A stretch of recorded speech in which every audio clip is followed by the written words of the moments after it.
Welcome to Politics Done Right. I am your host, Egberto Willies. This is a progressive program that will take the mystery out of politics. This is the program that will encourage you to make sure government becomes we the people. Whether you are liberal, progressive, conservative, or otherwise, you get to air your point of view. We are an independent media outlet that, unlike mainstream media beholden to corporations, we only owe allegiance to you. Remember, you can also send me a tweet at EGBERTOWILLIES. That is at Egberto Willies. Let us engage. It is Politics Done Right.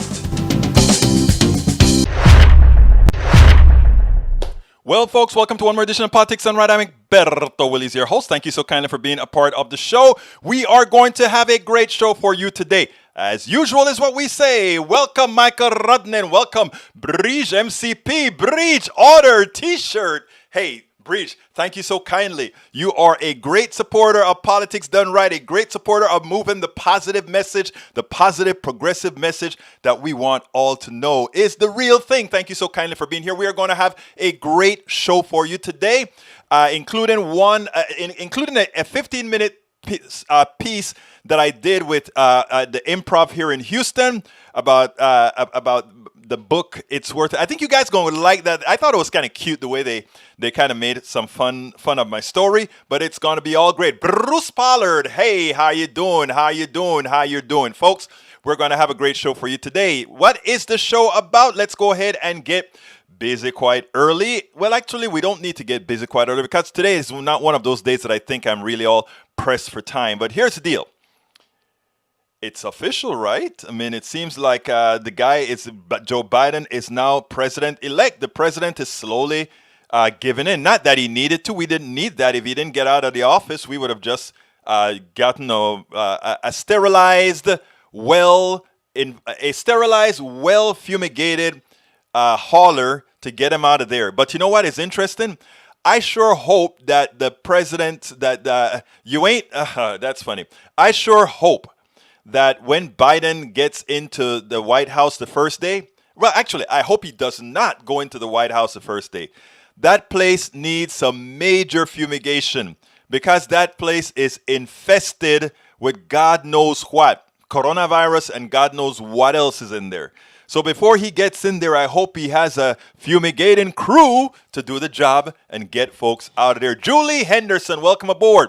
Citizens need to access the funds paid by them each year, not just corporations who are tax shelters when making profits and file bankruptcy before losing money. You know, the corporate structure is famous for that, right? In fact, that's what it was created for. You think of not initially. Initially, you created to do a job, and after you did that job, it went out of existence. Today, corporations have a life of infinity, and that life of infinity, without any kind of responsibility, if for some reason they're found responsible, they go out of business and form something else. Because guess what?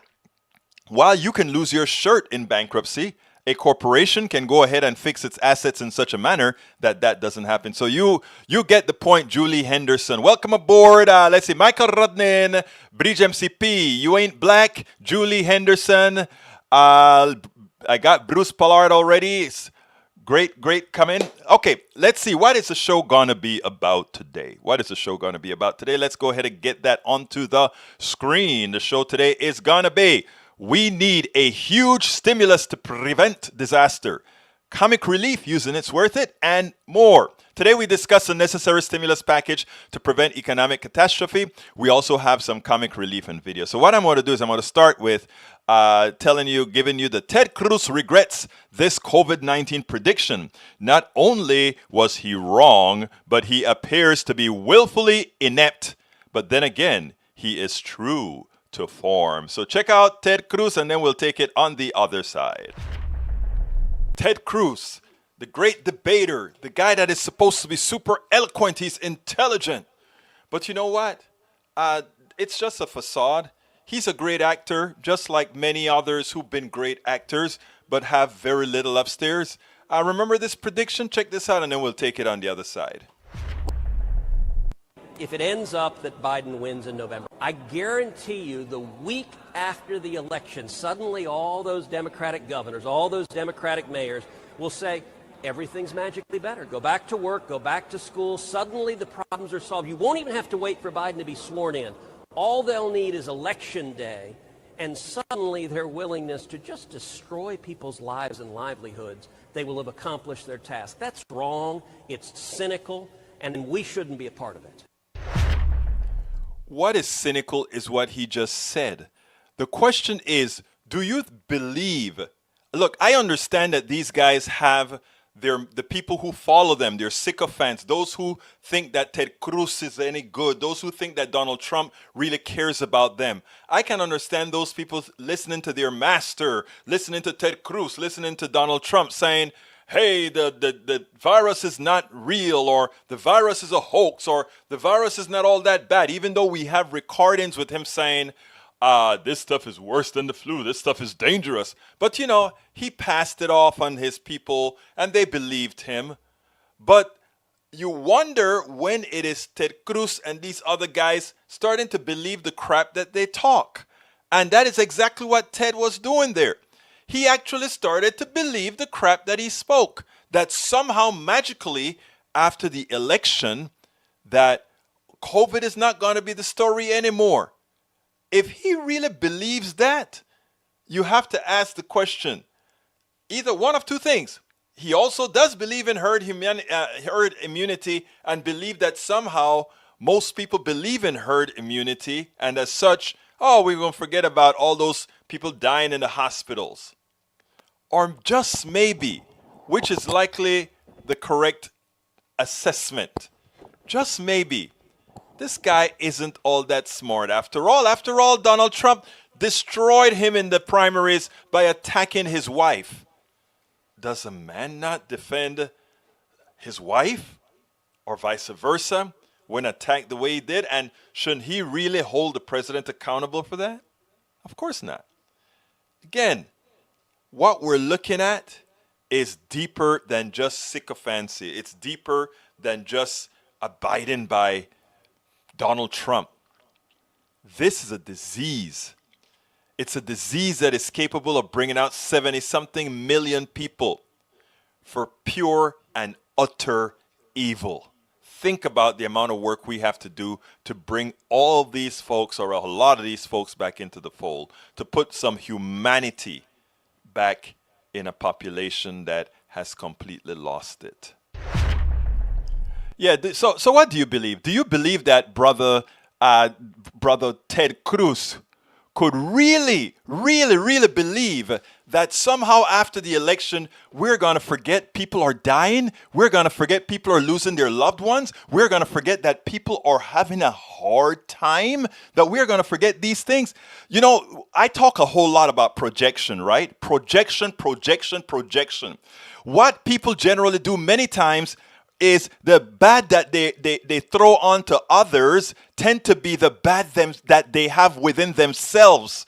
And the good they put onto others, it's the good that they have themselves. I listen to all of my listeners here, right? And I hear so many of you try to talk about, let's be better, let's do better, let's try. That's a good coming out of you. Even when you say things like, they'll never listen, that is a good coming out of you, right? But then you have those here that talk about, who cares? Get a job, do that. You know, that is an inner evil coming out, right? That is like telling you, you're not worthy.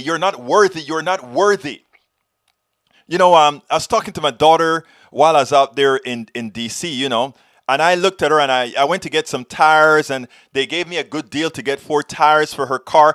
This girl was driving on some cars with some horrendous tires. I almost passed out when I saw her tires. I'm like, girl, I am not ready to lose you. Why were you driving on these? Oh, Dad, I thought they could go some more. Oh, Dad, I thought you knew that eventually I'm going to need some tires. No, girl, you have tires that look like that? Are you crazy? So I am about to get on a flight 8 hours later.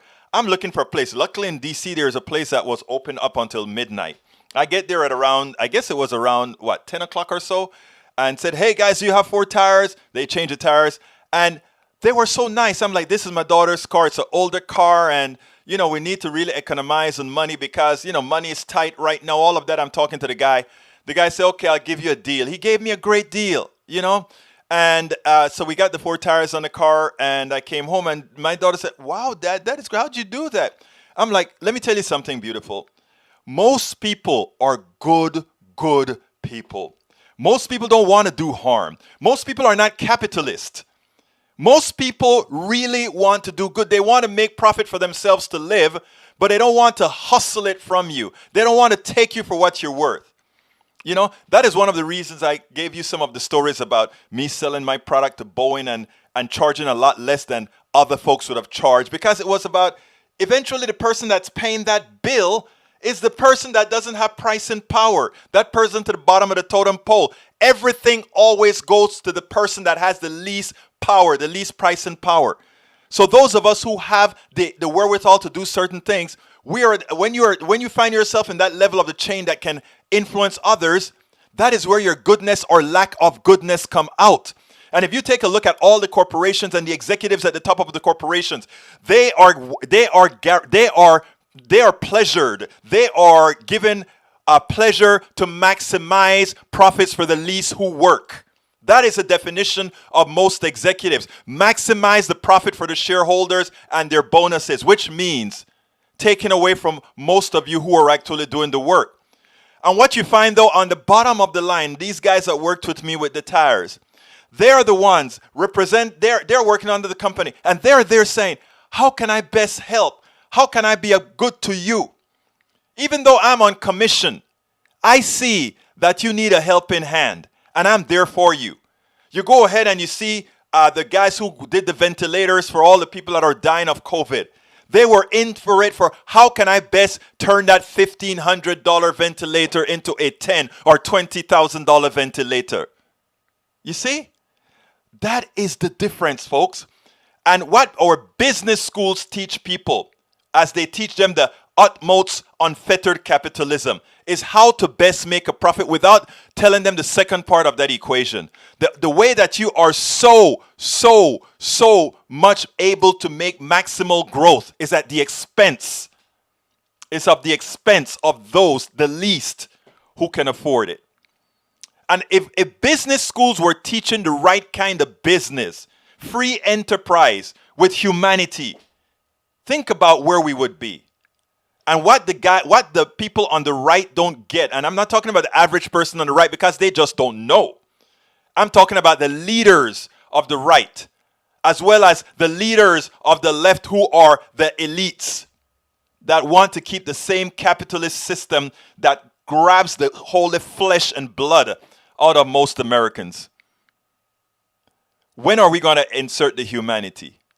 When are we going to insert that which makes the average person whole? Why is it that we could give a $1.5 trillion to business as soon as Donald Trump came into office with deficit spending? And now that we have food lines, and now that we have people out of work, and now that we have all of that, we can't do deficit spending with almost zero interest to help everybody out. We talk about hazard, moral hazard. What was the moral hazard to the corporations again? Let's remember this, folks. But anyhow, let me show the next video. The next video is MSNBC Hallie Jackson destroys Trump enabling Senator Kevin Cramer for his election charade. He continued to deny Joe Biden his president-elect title. Check this out, and then we'll take it on the other side. Trump sycophant and enabler Senator Kevin Cramer, he appeared with Hallie Jackson on MSNBC today. And you know what? I don't think he expected to get the pushback that she gave him. She was right on point. I want you to check this out because she made all of us proud in the way she handled this guy. Check this out. You said one of the two gentlemen will get sworn in. It's going to be President-elect Biden. Do you acknowledge, or do you hesitate to acknowledge, that Biden has won the presidency? Well, as I've said many times, I think that's likely. I mean, you'd always rather be the person ahead when you're facing the headwinds of legal challenges, and regardless of how meritorious they may or may not be. And so we need to restore trust in the system, but trust in itself is not the goal. How can you say that, though, Senator? How can I say what? I do wonder about that, and I do wonder about your view of the long-term impact on this. The president is spreading widespread conspiracy theories about fraud that does not exist. That, I imagine, is sowing distrust. We're seeing it in the numbers already, and I do think it's from the president. These are people, his millions of followers, his millions of supporters who are listening to him. Does the president not have an incumbency, an onus on him to tell the truth and to say the facts as they exist as a leader in this country, and don't you? Well, first of all, Allie, we haven't seen all of the evidence, and that is part of the problem. And for the last 4 years, we've been dealing with a Democratic Party and a lot of national media that have sown a lot of distrust in the last election and the legitimacy of this president. I wanted to ask what you're waiting for here, Senator. You seem to have made that clear for these legal fights to play out, but I have to take some exception. These legal fights aren't playing out in the media court of public opinion, right? They're playing out in actual courts, and judges are dismissing by a large margin these cases. Some 2/3 of these cases that have been brought by the president or his Republican allies, as you know, have basically been denied, dismissed, settled, withdrawn. There has been no evidence, no proof, no anything of the kind of widespread fraud that the president, even as we were coming on the air, Senator, is still talking about and still pushing. What are you waiting for to stand up and say, this isn't true, this is not okay, we need to move on? Sure. I think one of the things that has to happen, Hallie, is that the president's legal team themselves have to bring the cases on the part of the president. Many of the cases you're talking about, you referred to as allied. Let me just interrupt you here, because the Pennsylvania one was the president's case, and that just got dismissed by a federal judge because, as he called it, it's a Frankenstein's monster of bad arguments, and the appeal is riddled with errors as it moves forward, very unlikely to make it to the next level. Well, and the great point, because that's the one where the president did bring it, the judge did rule against him, but it also opens the door for the appropriate appeal. I have to ask, at what point, Senator, do you feel like you are then continuing to spread this misinformation and deny the reality of what's in front of us? Are you waiting for that December 8th safe harbor deadline? What is the holdup here in acknowledging this? And I have to wonder, is some of it because you're concerned about angering President Trump, who, as I know, you are close with? I like him a lot. I'm grateful that he's the president. I wish and I hope he can be president for 4 more years, Hallie. But I want to just throw this back a little bit, because we have a whole bunch of wild rhetoric that are fanning the flames of discontent coming from especially your network. I disagree with that respectfully, Senator, because I think the question that I still, and I don't mean to press this point, because I actually have other questions to get to you on, and we're almost out of time here.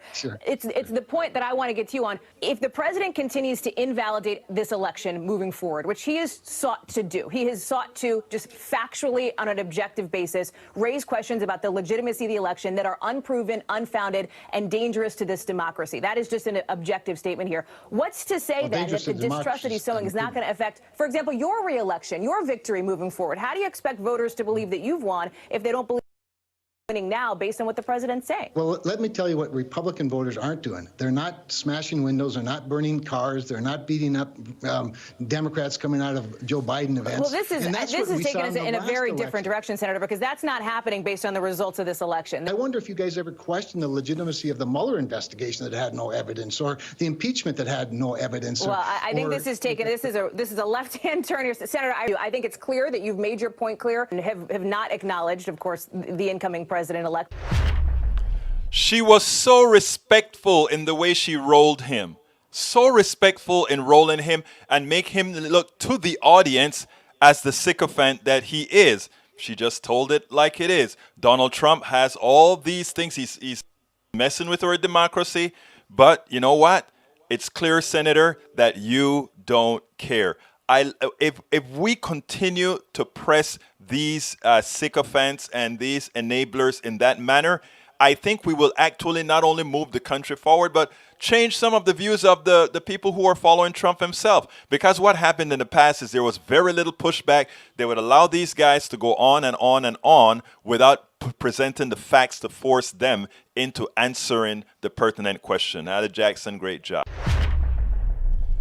Yes, she did a great job. Hattie Jackson, I am sort of, I mean, this isn't the first time that I've gotten some clips of her doing something like that. She has no fear no fear whatsoever.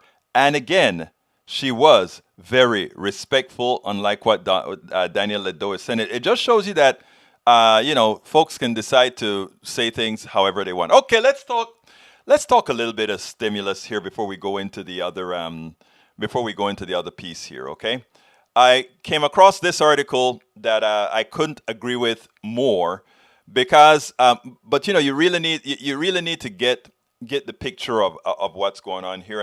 And the title of the article was from Common Dreams: Go Big and Stay Big. Economists call for $3 trillion COVID relief package to stop nation's descent into ruin. The Senate's failure to provide crucial relief and recovery aid has left families without a lifeline and will severely damage prospects for recovery. But there's something worse that this particular article didn't tackle, but I want to say it before I forget it, before it leaves my mind. And that is the following. Every time we've had a recession, that group that's been on the edge of growing up, in the 2008 recession, it was those who were becoming the millennials, right? And now we have another group that are going to be impacted by a recession, a severe recession that's going to affect all of those up and coming folks without jobs. And who's there for them? And why, we bear the brunt of why this recession is going to be necessarily hard, or I should say depression, on them. Unlike, let's say, in England or France and all of that, where they have a strong safety net without the kind of unemployment that we have. And that is simply because, like I said, since we are the bastion of capitalism, and given that capitalism has no heart. Remember, capitalism is not wrong if used as a tool, right? Capitalism can be one of the tools in free enterprise, right? Just like a good social safety net is also a tool in free enterprise. In other words, we want everybody to be able to do whatever they want to do. You want to create a bakery, you want to do all of that on your own. But we have a social construct.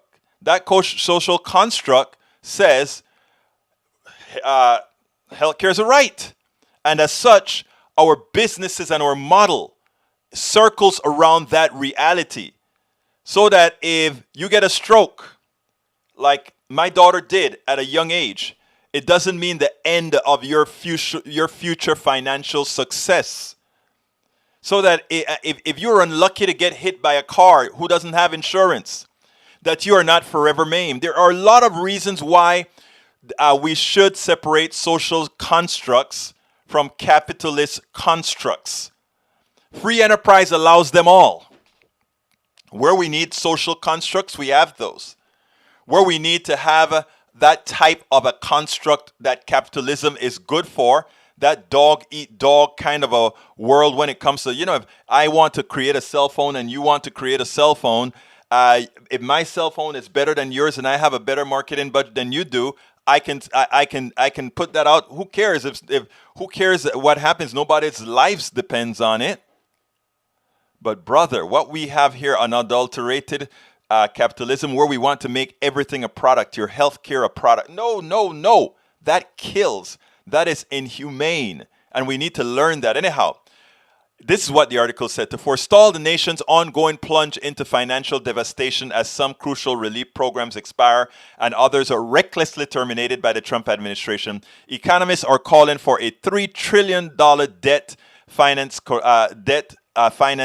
coronavirus stimulus package that includes enhanced unemployment benefits, robust fiscal aid to states and local governments, nutrition assistance, and other safety net expansions. You have to ask yourself a question. Why would Republicans not want state budget help? When Alabama, Louisiana, North Dakota, South Dakota, all those places that are in dire straits fiscally, why wouldn't they want support? They do want support. They do want support. But the problem again is ideology. Ideology. These guys are willing to use their ideology to make sure that this doesn't go through. in as much as the states need it. In a detailed memo released Tuesday morning amid a backdrop of surging hunger, take a look at the lines we had in California, the lines we've had in Texas, and all these places. Thousands of people lining up for food. Amid a backdrop of surging hunger, a looming eviction crisis, and an intensifying pandemic that has taken more than 250,000 lives in the U.S. Economic Policy Institute researcher director Josh Bivens implores Congress to use debt, go big, and stay big, and be very slow when turning off the fiscal support. It is so important. Pointing to the the government's timid response to the financial collapse of 2008-2009 as a cautionary tale, Bivens argued that roughly $3 trillion in debt-financed fiscal support now, with the first $2 trillion hitting the economy between now and 2022, is necessary to avoid another crushingly slow recovery and ensure a return to a high-pressure, low-unemployment labor market by mid-2022.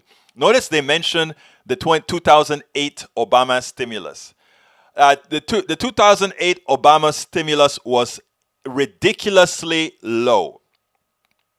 It was horrendous in that you could not recover the economy with the devastation created by the upper class. The upper class crashed the economy.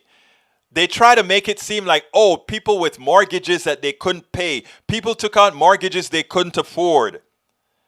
It's always blamed the little man. Remember earlier I was talking about price and power. The only people with price and power aren't the little man. You offer the little man a good deal that he doesn't understand to get a house that he never thought he could afford. What do you think he's going to do? He's going to get that home. A lot of people did that. A lot of people couldn't afford it. But guess who also did that? I have friends who went ahead and bought homes they knew they never intended to pay back. But they knew they could turn it around and pull a lot of money out of that home, throw that home onto somebody else and walk away with money. It was a legal way to get clean money out of the ethos. I have friends who did that. They just called it a real estate deal. It's capitalism, right? They were following the rules. Even though many times they got an inflated price on the home so they could extract that money out of the home, knowing that that house could never be resold for that value. It's capitalism, right?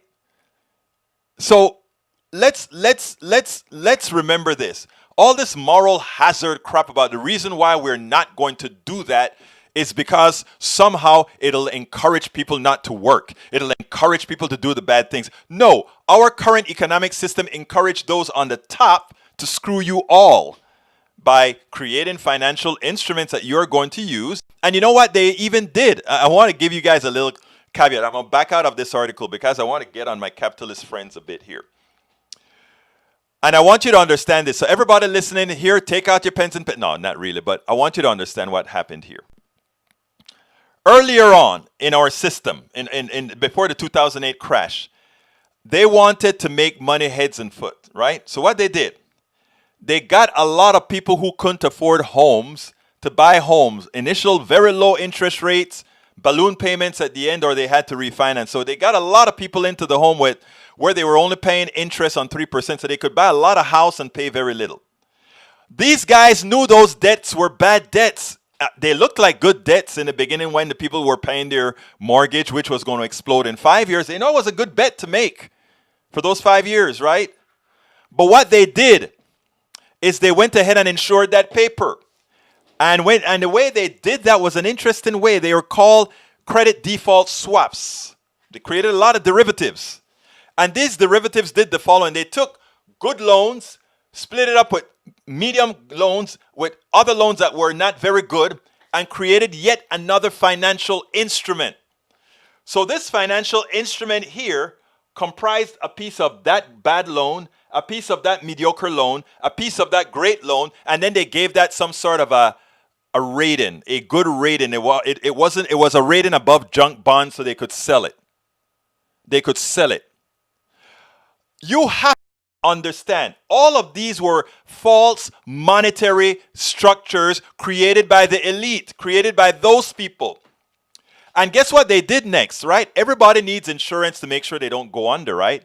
So insurance company A would insure all those bonds for this companies in case it all defaulted, they'll not lose all their shirt. Insurance company B would then, A would then buy insurance from B.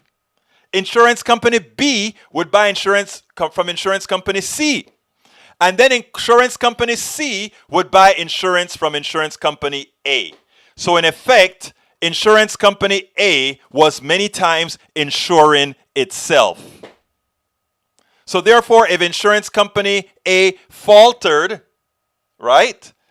Then they go to B. B falters, he goes to C. C falters, C goes to D. D falters, D goes back to A. A ain't got any money because A is waiting for B to pay him. B is waiting for C to pay him. C is waiting for D, and it collapsed. It's called the house of cards. It wasn't the poor people who figured out those instruments. It wasn't the poor people. It was those supposed financial geniuses who know very little. MBA means nothing.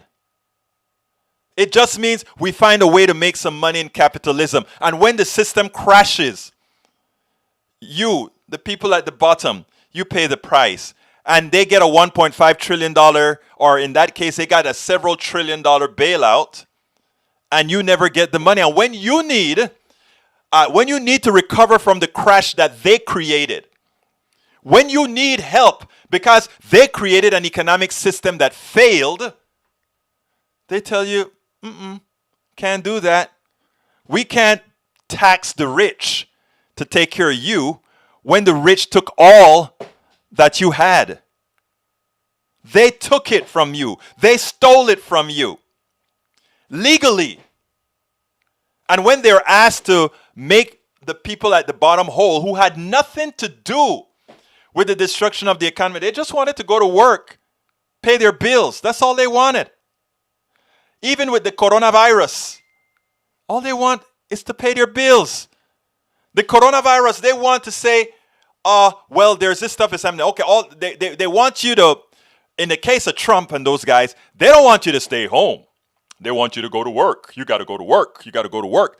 Because if you don't go to work, what's going to happen is the system is going to collapse and people are not working. Of course, the rich guy that's sitting on his pool getting the money from the stock market in a company that you work for, he doesn't take the risk with his life. But he pays less taxes than you do. He pays less taxes than you do. And guess what he says? Well, the reason he pays less taxes, the reason why the taxes on investment is more is that we want them to invest, and he's risking his money. You are risking your life. You are risking your life. They don't care. They don't care. You are risking your life, and you're supposed to feel tax and spend is something wrong, you know? I tell you what we have to do, people. We have to get away from being the guardians of the gate for the wealthy. Because they look at us and they laugh. Look at those idiots helping us take money away from them. And, you know, I lived it. I know it. What I'm saying is real. You know, these people don't care about you. It's simply about the dollar. So when they go ahead and say, well, if we increase taxes, these companies are just going to move somewhere else. Move to where? Are they going to go to China? Hell no. Are they going to go to Russia? Hell no. Are they going to go to Costa Rica? Hell no. Are they going to go to Ireland? Hell no. Because you know what? It all is one unity. And the only country that will protect capitalism at all costs, including with their big, bad Navy and Army, is the United States. That's the only one that's going to protect you. The United States. So they have nowhere to go. So when they say we can't tax them or we can't do this to make life better for everybody else because they'll leave and go overseas, they have no place to go. Because even if they try to go overseas, they're still going to be dependent on the good old USA to help them out, to somehow save their butts. Big stimulus is what's needed going forward. Read the article. I'm going to put the article, the link to the article, and the article also has a link to the actual report. That's the link to the article that I've just added to the thing because I'm running out of time now. Before we get busy, I just want to ask those of you that are that are on YouTube, please go ahead and click either the join button to become a part of our posse. We do a lot of stuff here. We have good talk, we educate, we enlighten each other on this program. Become a part of posse. Go ahead and click join. Please become a member. Click on join.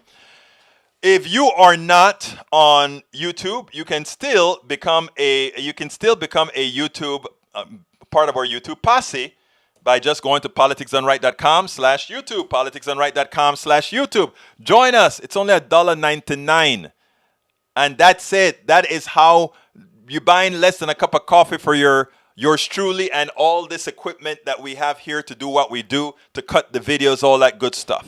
So please consider joining us. Click that join button. Become a part of our Politics Done Right posse. And if you're not, if you're currently elsewhere, go to politicsdoneright.com/YouTube. And that way you can as well be a part of our posse. As Bridge MCP says, da posse. Thank you for sharing the link as well, Mike Rudnin. And that book that you see on the screen now, I'm about to put on the screen, it's worth it. How to talk to your right-wing relatives, friends, and neighbors. Here's the link on Amazon to get it, and put in that there right now. That is how you can go ahead and get that book at Amazon. But here's the kicker. If you want to eliminate the middleman, and you want a bumper sticker, and you want me to send you a signed copy of the book, you can also go ahead and order the book directly from our store. Our store, which is at politicsdoneright.com/store. If you're on YouTube, you can also help us out by clicking that $ and saying, I want to give you a super chat. Help out keeping the message out there. That is what we do. That is what we do here. And of course, we always like our Patreons. That is politicsdoneright.com/Patreon. Patreon is spelled Patreon. Politicsdoneright.com/Patreon. And everybody in our domain takes PayPal. So that's politicsdoneright.com/PayPal. Yes, Daniel Ledo, I want you to buy my book. I want you to buy my book. You should buy the book too, Daniel, because you could actually learn quite a bit from the book itself. Anyhow, folks, let me just tell you, since Daniel Ledo, he's anytime I go ahead and I give my little rancor about trying to raise our capital for this particular show, he gives us a hard time. I doubt he does that with Fox News or any one of them that are getting millions of dollars from their advertising, but that is okay. We know what the haters look like. Anyhow, I am going to go now and give you the video that I did. I was on improv here in Houston, and I thought it came out pretty nice, and I love these guys. So check this out, and then we'll close out the show with me looking into some of your messages as quick as I can. So here we go, my brothers and sisters. Speaking of having tough conversations, I wanted to ask you, Egberto, about your book. It's Worth It. Could you tell us a little bit about what it's about and what inspired it? Okay, sure. A while back, I was really a wild left-wing progressive liberal, whatever you call that took no prisoners. In other words, the right was simply wrong, right? And all that kind of stuff. And as you get older, you kind of realize that things aren't, being right is not enough. Being right is not enough. So I joined an organization after seeing this young woman called Coffee Party USA. And what we were an organization that tried to get people of different political persuasions to work together, not asking anybody to give up their particular ideology, but simply to have the conversation. And my theory is usually if you can have the conversation, the best ideas actually runs itself to the top. And as all of us know, the best ideas are progressive. So that's what usually runs ultimately, right? So I joined the organization, and I kept on doing what I did. But it also taught me how to talk to other people, and it also lent itself to me being able to reach a new audience altogether. And since things were so bad, I've been thinking about writing this book for a long time. And the whole idea was, how do we put ourselves in a posture to talk to people that completely disagree with you? And I want to tell you a little story using the Medicare for All thing. I was sitting down in Starbucks. I used to work at Starbucks, do all my blogging at Starbucks. There are times I would be 10 hours at Starbucks. Wow. And this woman comes in, nice white lady comes in, and she sits next to me and she says, "I see you here all the time. What do you do?" And I'm like, well, I write a lot of blogs and that sort of stuff. She said, "Oh, but I never told her I was a progressive. Living in Kingwood, you probably think I'm one of these black Republicans out here." So I said, so we started talking, and she was talking about healthcare, and I started telling her about healthcare and how it should work, and we had a good conversation. I'm telling her about why I think if there was one insurance company paying it and paying the bills and all of that. In effect, what I did was described Medicare for All in terms that she could understand. I didn't say the government was the single payer. I just said an insurance company, in my case, an insurance company that is the government, would be the single payer. I catered, and I meant she ate everything. She was ready to go. In my mind, I'm like, I sure hope you don't tell your husband about this conversation, because he's going to see exactly what it is. So after a while, I kind of felt bad, because I said, "Hey, I just want to let you know that I am likely the most liberal person you have ever spoken to in your life. And I am, I told her I'm a democratic socialist, and that these are the things that I believe in."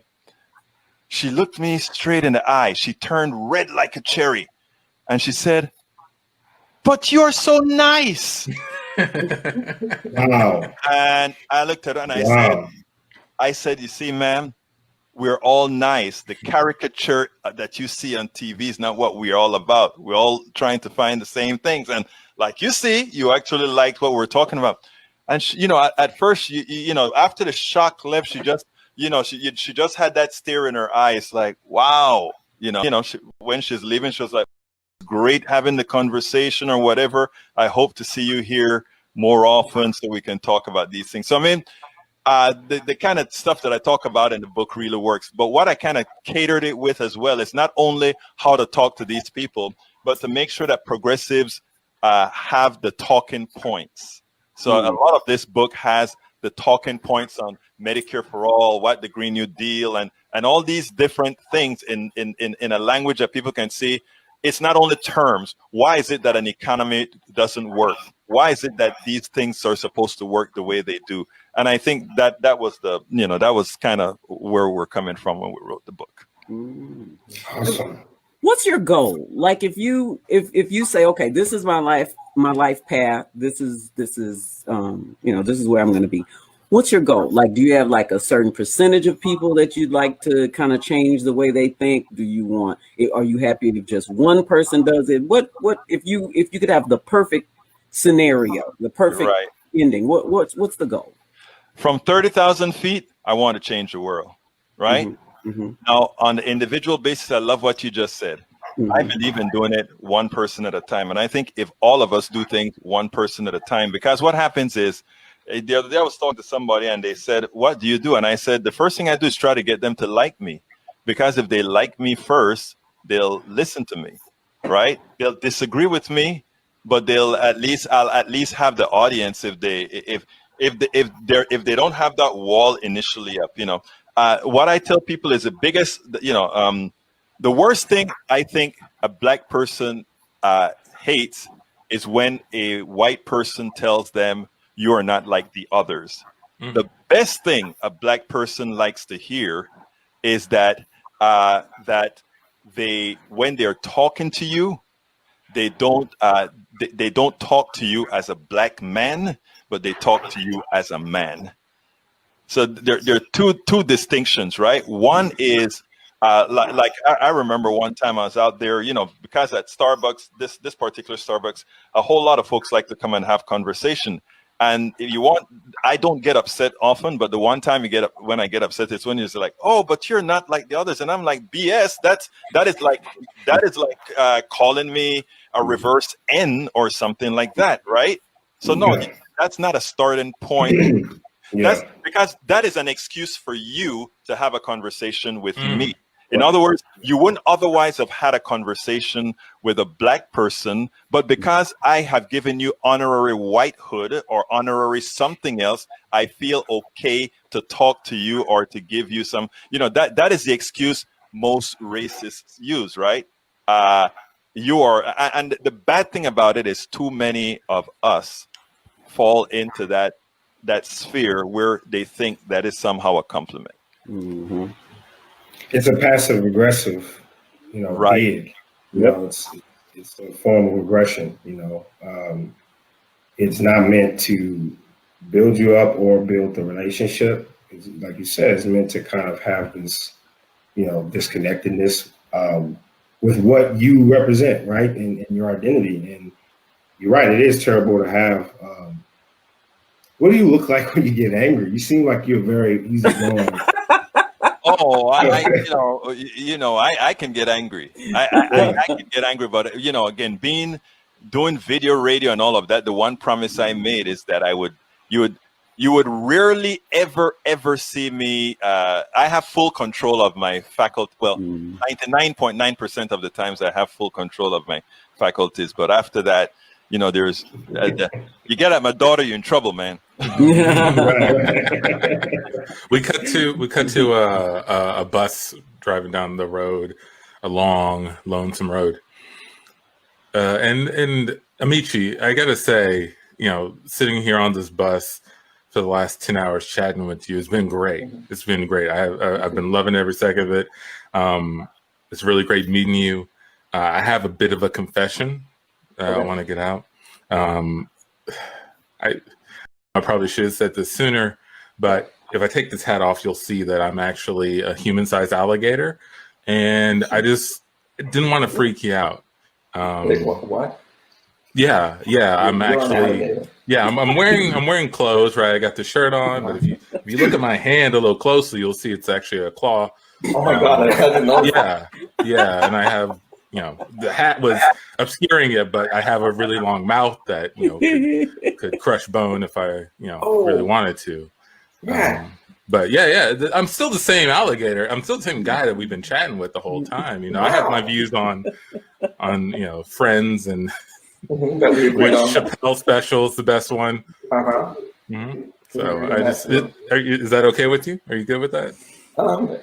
Yeah, it's just. You don't like the other alligators I've met in my life. What's that supposed to mean? I mean, I feel like this is kind of why I do what I do, because the news portray us as monsters and animals out there in the swamp trying to steal babies. That's not what we do. I'm saving up to buy a house right now. It's really hard to get a loan as an alligator. Sure. I'm just saying from my own personal experience. The other alligators I've met. One took my left hand, and that's kind of colored my experience and thoughts about. So you had one bad experience with one alligator, and now all of a sudden you have a view on all the alligators. Don't you think it's a little? Don't you think you're kind of being a little prejudiced right now? I mean, it was a really big moment in my life, We cut to the alligator at home with his wife. See, that's what I'm talking about. You always want to put on human clothes and try to engage humans. You want to talk to them, see how they think, thinking if you could just change one human at a time. One human at a time. They're going to be different with us. Well, they're not. I've been trying to tell you, Antoine, we're alligators. We eat humans. That's okay. No, we don't. That's what the news says about us.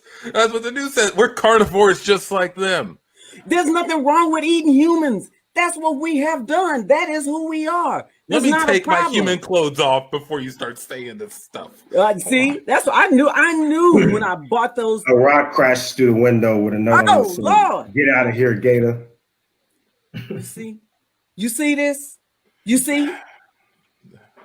Look, yeah, I see. They're not ready. They're not getting the message. And you're gonna change them by wearing human clothes? I say we just go out there and chomp them down. Ain't nothing else they can do. If we run fast enough, we get about 30 miles an hour. If we get them fast enough, there's nothing they can do. And if enough of us are doing it, what can't the alligators take over?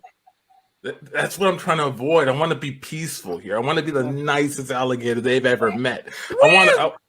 Where's the fighting alligator man I married? You've gotten That older was now. back The in kids, college. that's right. The That was kids are back gone in now. alligator college. You just want to be all nice with them and talk to them and write books about it. It's not.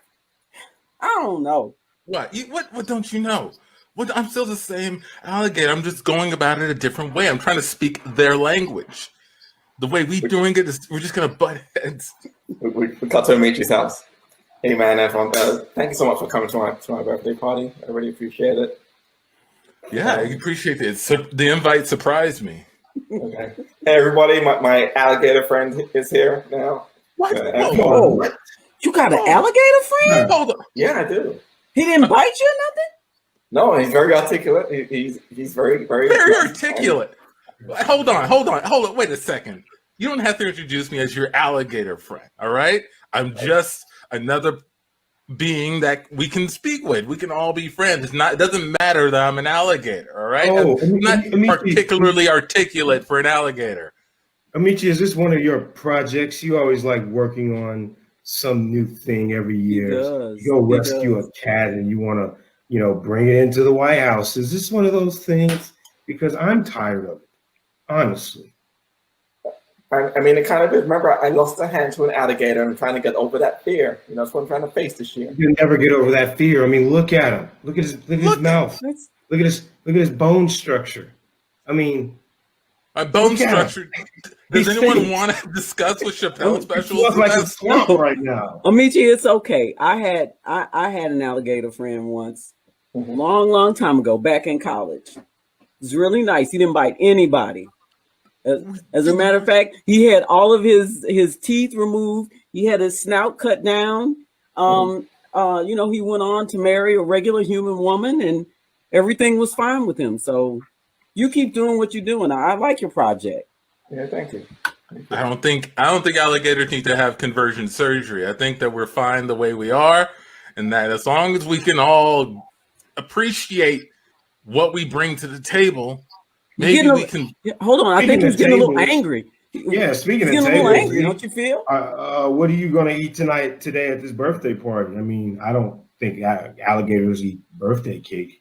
We can eat birthday cake. We can eat chips. There's a little charcuterie board. What's this? How do you pronounce it? Charcuterie. Oh yes, we look at it. That's why I actually got something special for you. There's a couple of live chickens in that crate over there that I got just for you, and I know I'm gone. I'm out of here. I'm going to the bus. Love that stuff. And scene. Oh, scene. Ended on you people. Good God.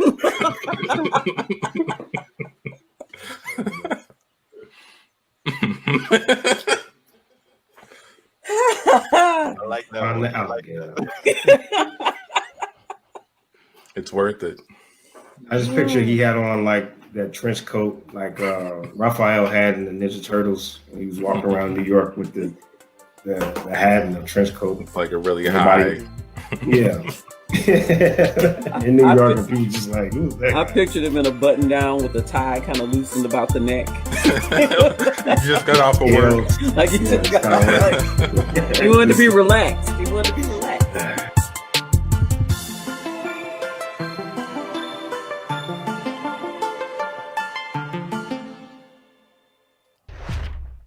I must admit, I had fun with those guys. That was only one section of the book that they kind of did that out of. Oh, different, right? But we also did it. They also did it, I think, for a couple other passages in the book, and I couldn't find a clip for it, but it was great with those guys. Anyhow, we are at 54, so let me go ahead and start hitting up you guys. Let's see. Check and see how long it took Cambodia to have a real government. Let me get to. I think there's one that I saw that I really wish Egberto would do something to stop Daniel vitriol. You know what?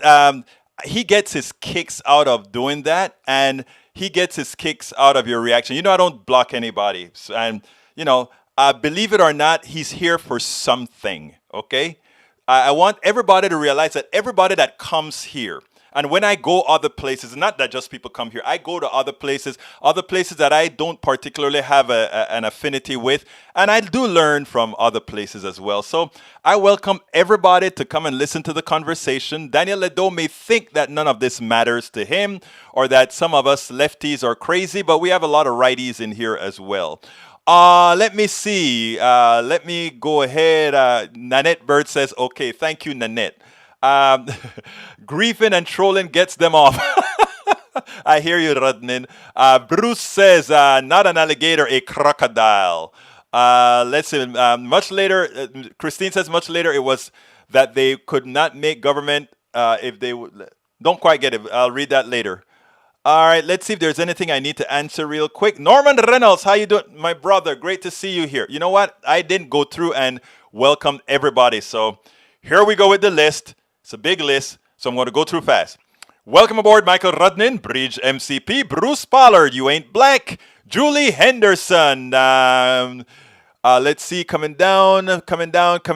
Julie Henderson, Bruce, I got Bruce already. Daniel Ledo, coming down. I saw quite a bit more. Tony Owen, welcome aboard. Let's see, coming down. I got Julie. My eyes is going blank. Christine Park, welcome. Okay, coming down. I think I got that one already. Norman Reynolds, I got you already. Dakota, welcome aboard. Nanette Bird Smith, welcome aboard. Let's see who else is on the line. Who else is chatting? These people that are calling out are the folks who are chatting. Oh, wow. I have also from Twitch. Who is using my name on Twitch? E. Willie's on Twitch. Somebody stole my name on Twitch. I don't know why you stole my name on Twitch. Okay, coming down. Let's see. And you stole my name on Periscope as well. Okay, keep it up. All right, let's see. I'm almost done here, I believe. Let's see. AVQ, got you. John Cotter, and thank you for buying the book, John. And folks on YouTube, don't forget, you can hit that join button to become a part. Christine Park, welcome aboard. Let's see. Who else is here? Coming down. If you want me to call you out, put your name underneath, and I'll get it at the end of the message stream. Nanette Bird, I got you. And Radnan, I got you. Anyhow, folks, don't forget, if you want to go ahead and get a copy of the book, you can get it at Amazon. At Amazon, here it is. That's a link on Amazon. I just placed it there. But if you want me to autograph the book as well as give you a bumper sticker and maybe other goodies if I have in-house, go to politicsdoneright.com/store. If you are not on YouTube, but you'd like to become a part of our YouTube posse, go ahead and say Politics Done Right. Go to politicsdoneright.com/YouTube. politicsdoneright.com/YouTube. Anyhow, folks, I know you have places that you could go. I know there are a lot of other places doing what we're doing. I'm just honored that you are here with us. You know, we believe in the things that we talk about. We believe that we are going to change the world. And when I say we, I'm talking about all of us that are a member of our posse. We are going to do our part, not only as we communicate here, but as we share around our own sphere of influence. Every single person that is listening to me have an overlapping sphere of influence that can expand and bring more in. And each person that you bring in, if you encourage them to share as well, they have their own sphere of influence. And that gives us what's known as geometric progression in reaching people. We reach that many more people. So while we don't have the budgets of MSNBC, and while I have to ask you guys, hey, become a member for $1.99 or $4.99 or $9.99 or whatever you want to give, MSNBC can just say one advertising for Viagra, $300,000. But you know what? We are closer to you. This is your show. Thank you for setting the alarm just before the show, Michael. I love you, man. I love you. Remember that. So this show is yours. You're close to the show. Linda E. I still got a chance to call your name, Linda. It is your show. And I really, really mean that. You guys have seen how you have actually changed the direction of any particular show that I have. You can't have that influence on MSNBC or anywhere else. You've gotten me to go ahead and do some research and come back with answers. That is what we're here for. To make life easier for everybody, to open the eyes of everybody to the fraud that we've seen throughout this country. And with that, my name is Egberto.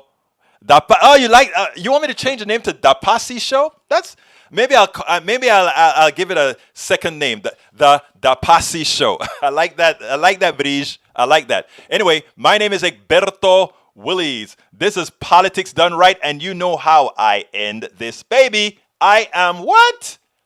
Out!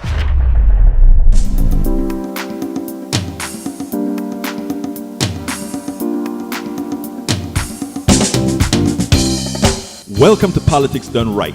I am your host, Egberto Willies. This is a progressive program that will take the mystery out of politics. This is the program that will encourage you to make sure government becomes we the people. Whether you are liberal, progressive, conservative, or otherwise, you get to air your point of view. We are an independent media outlet that, unlike mainstream media beholden to corporations, we only owe allegiance to you. Remember, you can also send me a tweet at EGBERTOWILLIES. That is at Egberto Willies. Let us engage. It is Politics Done Right.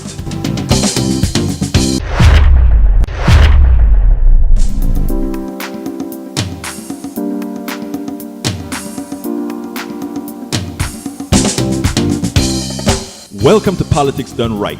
I am your host, Egberto Willies. This is a progressive program that will take the mystery out of politics. This is the program that will encourage you to make sure government